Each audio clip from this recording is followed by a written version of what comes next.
Live from the world's capital markets, here are the latest financial headlines brought to you by News Factory.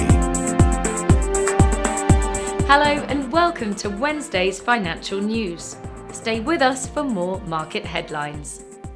The dollar got a slight bump of 0.1% against the yen in the last session. The ultimate oscillator is giving a positive signal. The Bitcoin dollar pair dove 2% in the last session. The ultimate oscillator is giving a negative signal. The gold dollar pair gained 0.8% in the last session. The ultimate oscillator is giving a positive signal. The oil dollar pair dropped 0.9% in the last session. The stochastic RSI is giving a positive signal. Coming up, the choices from our chief analyst for today.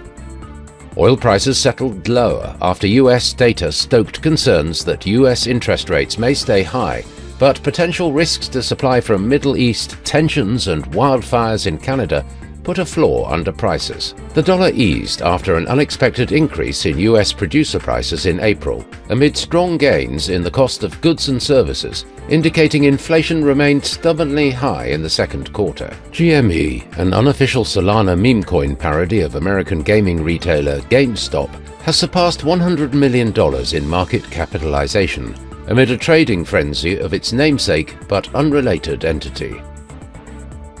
Those were today's major economic events, and now moving on to world financial headlines. The US Consumer Price Index will be released at 12:30 GMT. The US retail sales at 12:30 GMT. The Eurozone's employment change at 9 GMT. The Eurozone's industrial production will be released at 9 GMT. Japan's gross domestic product at 23:50 GMT. Japan's gross domestic product annualized at 23:50 GMT. We hope that you've enjoyed Wednesday's market outlook. On behalf of all of us here, we wish you a productive trading day.